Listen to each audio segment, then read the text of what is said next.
I was afraid I wouldn't have the power to bring you here. We are in a place between places.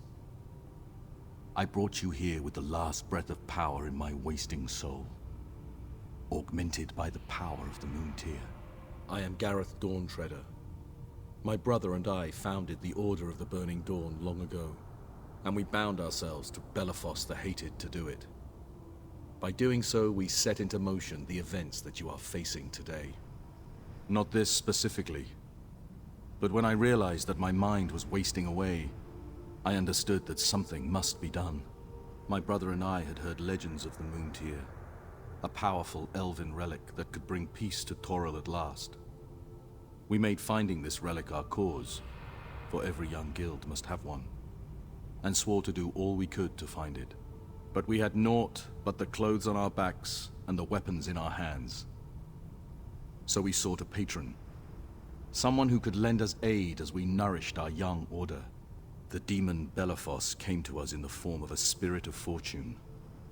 We were young, ambitious, foolish.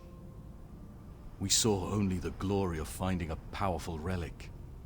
We could not see the demon's true intentions. No, it was well guarded. By the elves, I now learn. By the good people of House Maethelin and the others among their village. Before I failed them. Liddy. Sometime after the oath was made, we noticed strange things. I first noticed my brother's wild mood swings, from gentle to violent in the blink of an eye. I found that thought came less easily to me, and that I hungered only for raw meat. We began to hear only words of hatred and pain coming from one another. My brother tore at me for being soft, while I attacked him for his lesser intelligence. In front of the founding members of the Order, my brother and I fell apart. Greed, pride, wrath, all in the space of moments, all directed at one another. It was more than a sane mind could bear. The gods abandoned us the moment we swore an oath to Belaphoss the Betrayer. An oath that the demon had no intention of keeping. My brother and I fought atop a tower not much different from this place. I remember clearly the rage and pain I felt as we attacked one another. As clearly as I remember my brother's face, frozen in sudden revelation as I drew my dagger across his throat. As I watched him die, I realized that he had fatally struck me as well. I took my final breath right where you stand. From afar, I could hear the cursed demon's laughter over the winds. The demon's power over us faded as we died. In the Mad One's eyes, our order was forgotten. You have a decision to make, one that could have consequences both great and small. The near certainty of victory at the cost of a relic of powerful divinity, or the preservation of that relic at the risk of losing everything. If you do not destroy the object our order was founded to find, you risk the demon completing his ascension. But if you do, you commit a great blasphemy against a goddess of the Seldarine.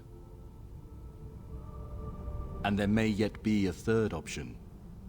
It may be possible for a faithful follower of Sehanine to cleanse the relic of its corruption. It is the ultimate sacrifice. Her body will die, but her soul could live on inside the relic. Speak with your companions and hear their concerns. You may find that their wishes simplify the decision, or possibly make it more difficult yet. Make your decision, and face the demon in final battle. Remember my story, and know that conflict among close friends and family can be deadlier than the deadliest enemies. My friend, I must go. I give my final spark of power to maintain this place, so you can make your decision, and speak what may be your last words to your friends. And thank you, my friend. Your efforts have brought a modicum of peace to this tortured soul. Oblivion calls to me, and I must answer. God's favor on you, champion of the Burning Dawn. May the gods have mercy on us all.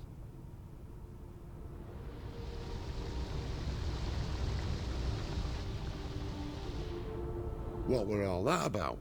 The founder of our guild telling us we have a big decision to make. Oh, is that all? And what have you decided? If I may put forth an unpopular position, while I disagree violently with Tarmakos's methods, his argument does have merit. If we fail to reach Belaphoss in time, then he will most certainly use the Moon Tier to gain immense power. We've seen that the Moon Tier is corrupted. What? I hate to say it, but what if it wants to be used this way? And what have you decided? Thank you. I understand what I ask of you, and I appreciate your willingness to try. Let us take advantage of your founder's gift. Take a moment, speak with each of us, and prepare yourself. The battle we go to will very likely be our last.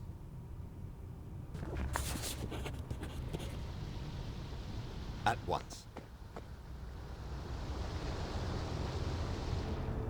When I heard that some members of the Burning Dawn survived the initial raids, I was nearly driven mad with rage. I was so certain that our mission to rid the world of the spawn of Belaphoss had failed. Yet here we are, allies against the demon.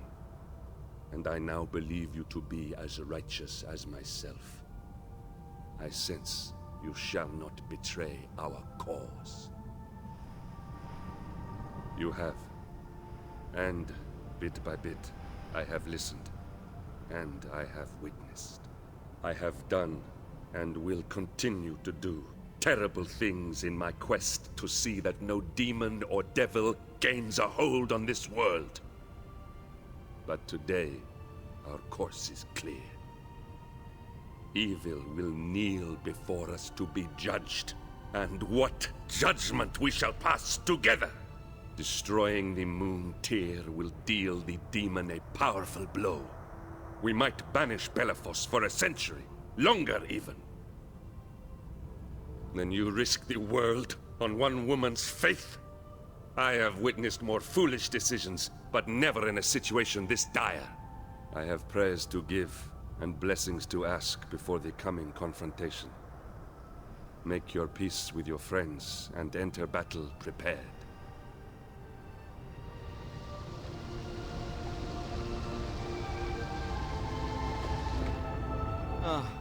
I had a feeling you might come talk to me. Oh, not that I don't want to talk to you, but you probably want to discuss plans and tactics and whatnot. Honestly, I have no idea what to do. Other than beating up the demon, that is. I assume that's a given? Don't I? I mean, we've been traveling together for a while now. I've seen and done things I never imagined. Things none of my mentors could ever show me. I mean, after this, I get to go home to Longsaddle, but it'll pale next to the swamps of the Evermoors, the dangers of Luskan, the sour odour and casual insanity of the Darrow. Well, there's one part I won't miss. Ooh, you're very confident, aren't you? I wish I was so sure. I've changed my pants several times since we've been here, you know. Figuratively, I mean. There really isn't anywhere to change in the astral plane. I just want to say that it's been an honour fighting and travelling with you. That day my caravan was attacked and I pretended to be a corpse so the mercenaries would take me to the cave where I met you. That was the best day of my life. I should, go get prepared for the battle. I can feel the weepies coming on.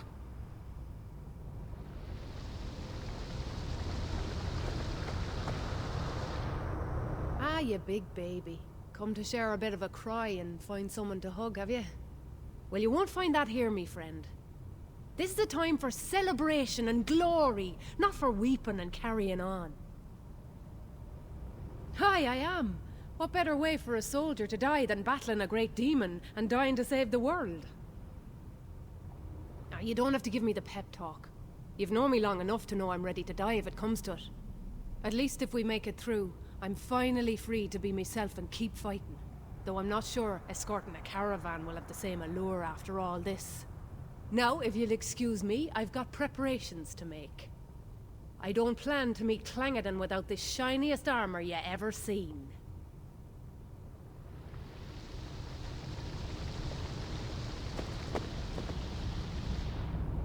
moment of silence before the storm. This is a blessing among blessings.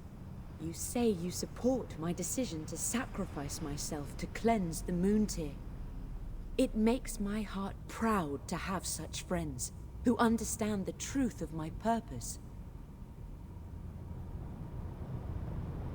And I appreciate that more than you know.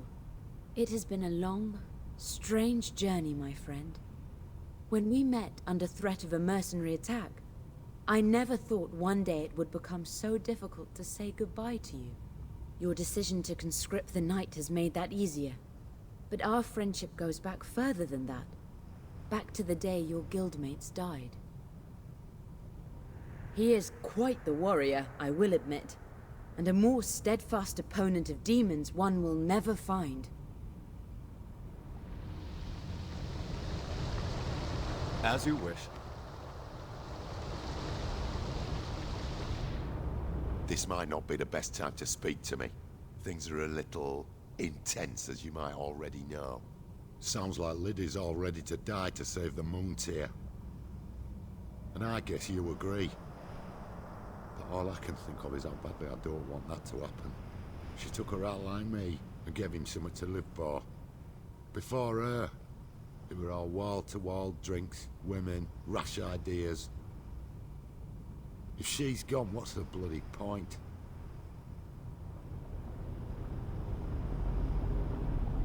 You talk about her as if she's already dead. And who says it's all about what she wants? That elf woman over there is the best thing that ever happened to me. Friend or lover, cleric or angel, she makes me feel more than just another drunken dwarf, pinching asses and stinking up the place. And the only way to save her is to go against everything she believes in and destroy the one object in all the world more precious to her than life itself. Curse the gods, it's not bloody fair. I'm a dog wearing a better man's clothes. I always will be. And when Liddy's gone, those clothes are coming off. That's not exactly what I meant. But come to think of it, it's not that far off. I've got to get my head straight for the battle. I'll be ready when it's time to go. And it's been great battling evil with you. If we live through this, I owe you a drink.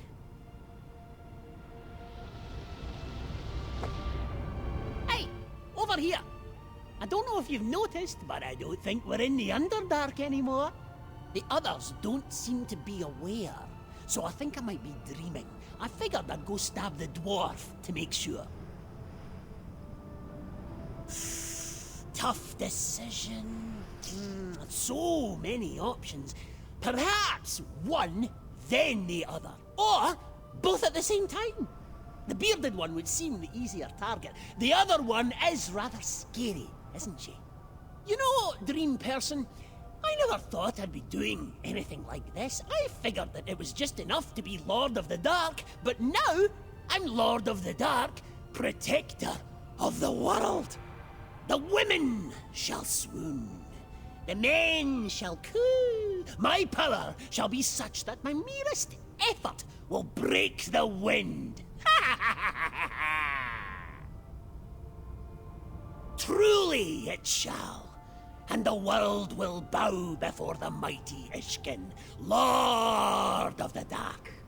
Of course I shall be a benevolent ruler, assuming benevolent means what I think it means. Now go! We have much to do. A demon to kill.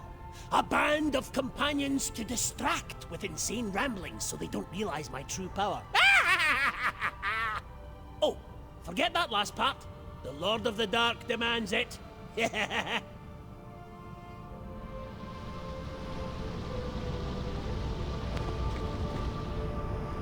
an interesting time, isn't it, my friend? To battle, to the last, with the fates of friends and the civilized world at our fingertips. I was a fugitive from Menzo Berenzan when we met, hiding in a lawless city of pirates. Now I wear my true face among friends, and I lay my life on the line for the Sword Coast. It is funny how things work out. Lydia has made it clear that it is not my decision. Of all of us, she only seems to trust your counsel. Far be it from me to second-guess another's faith, but in a situation like this, we need a sure thing. And of our options, destroying the Moon Tier would seem to be the best. The demon hopes to draw power from the Moon Tier to fuel its ritual. It's possible that even if the relic is cleansed, it could still give the demon the divine spark it needs to ascend. Lydia is willing to wager her life that a consecrated Moon Tier would be useless to Belaphoss. Knowing what my brother is capable of, I'm not so sure. He may be an overzealous, mass-murdering madman, but that doesn't preclude him from being right, from time to time. I should take a moment to go over my spells, and try to remember everything I know about demons. Speak with our friends. I will be there when the time comes.